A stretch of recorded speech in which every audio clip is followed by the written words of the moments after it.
Boa tarde a Kátia D'Ângeles. Olha ela aí. Tem umas férias prolongadas como o Ari, né?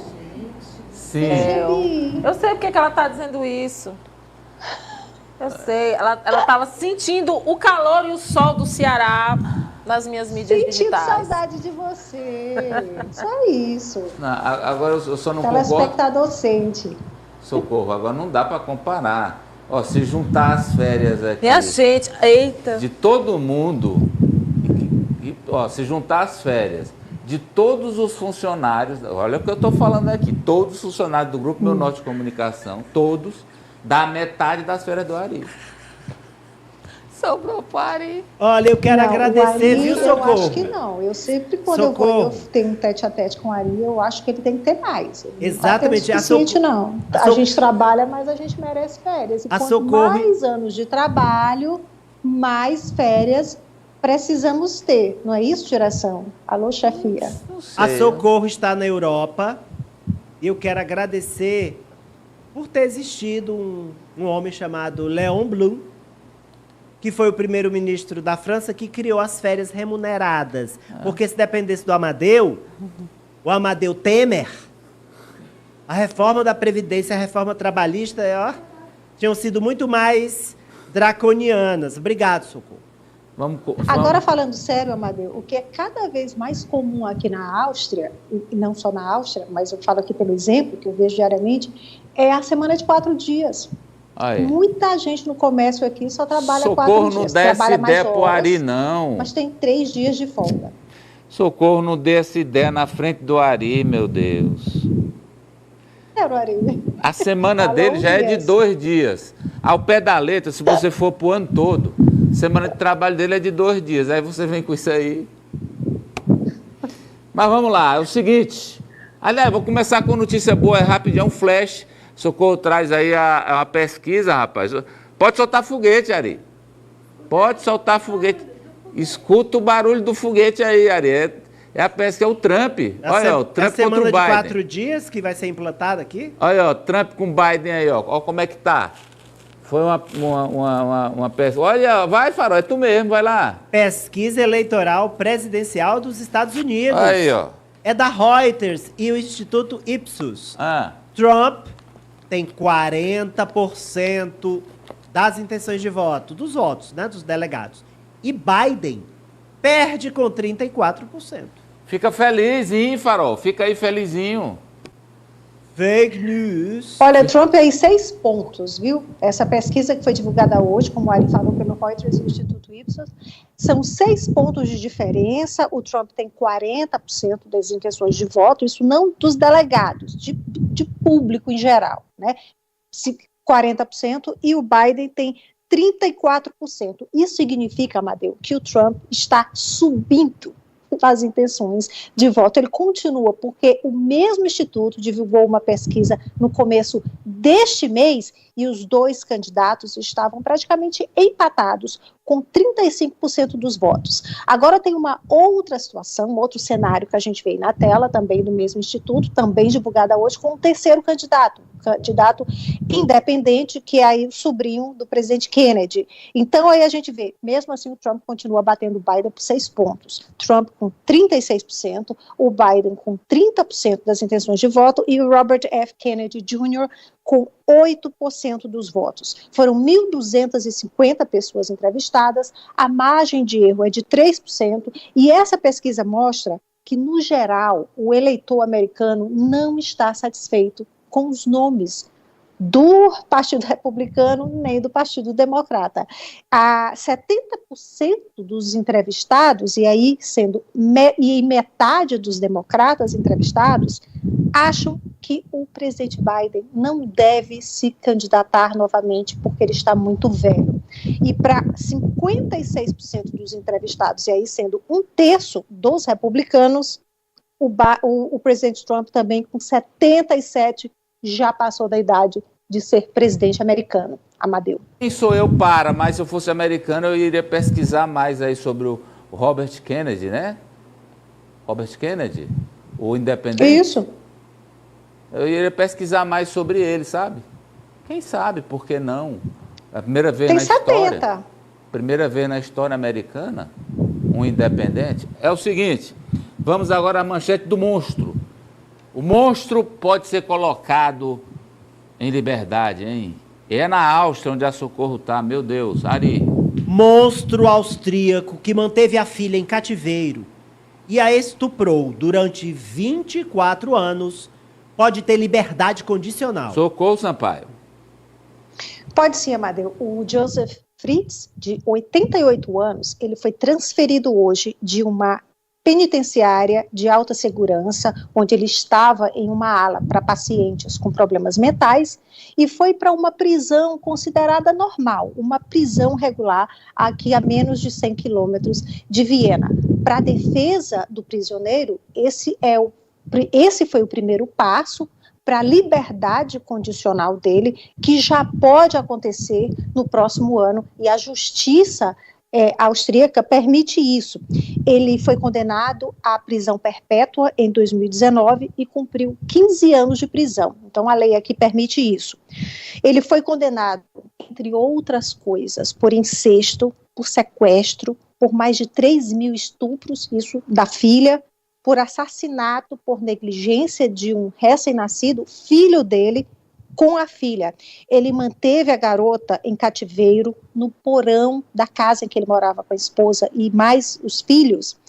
Ele fez esse cativeiro no porão da casa e manteve a filha por 24 anos. Ela foi presa aos 18 anos, ela tinha apenas 18 anos. E ela engravidou 7 vezes, ela teve 7 filhos do pai.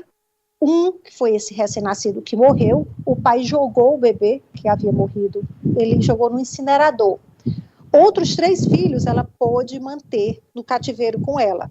Né? Então, 7, um morreu, 3 ficaram com ela, e os outros 3, Amadeu, ele planejou tudo tão bem, ele deixava na porta da casa dele, que ele morava com a esposa, a filha estava lá trancada no porão, colocava as crianças no cestinho com uma cartinha dizendo que era de alguém, a mãe não tinha recursos para criá-los. Então, eles criaram como filhos. A mãe, os filhos que moravam no andar superior da casa e os vizinhos disseram que nunca desconfiaram de nada. A mulher, inclusive, foi totalmente inocentada, ela nunca foi acusada aqui por nada.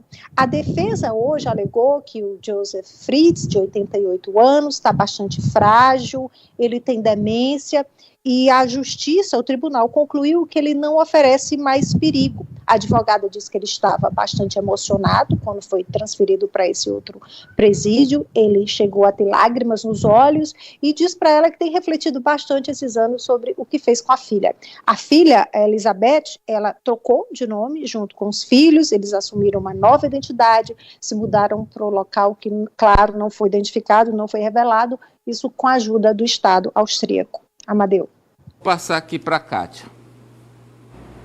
Olha, é uma situação, eu diria, no mínimo, complexa.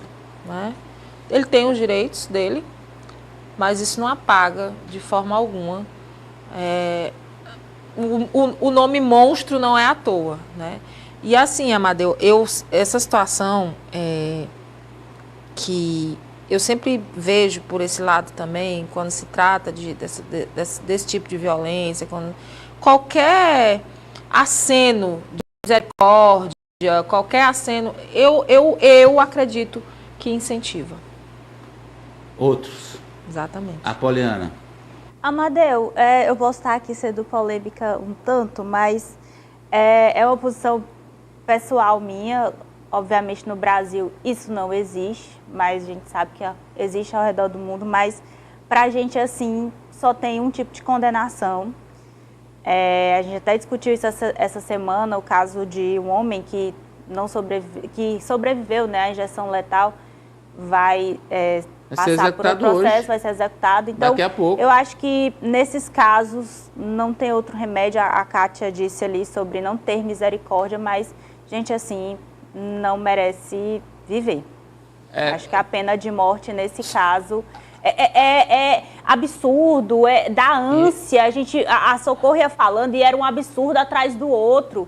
Uma pessoa dessa não tem condições de ser solto, estar em sociedade e nem para mim de estar vivo, uma pessoa dessa. Olha, ser solto tudo bem. Sabe por que, Amadeu, que eu falo isso? Porque esse caso a gente conhece.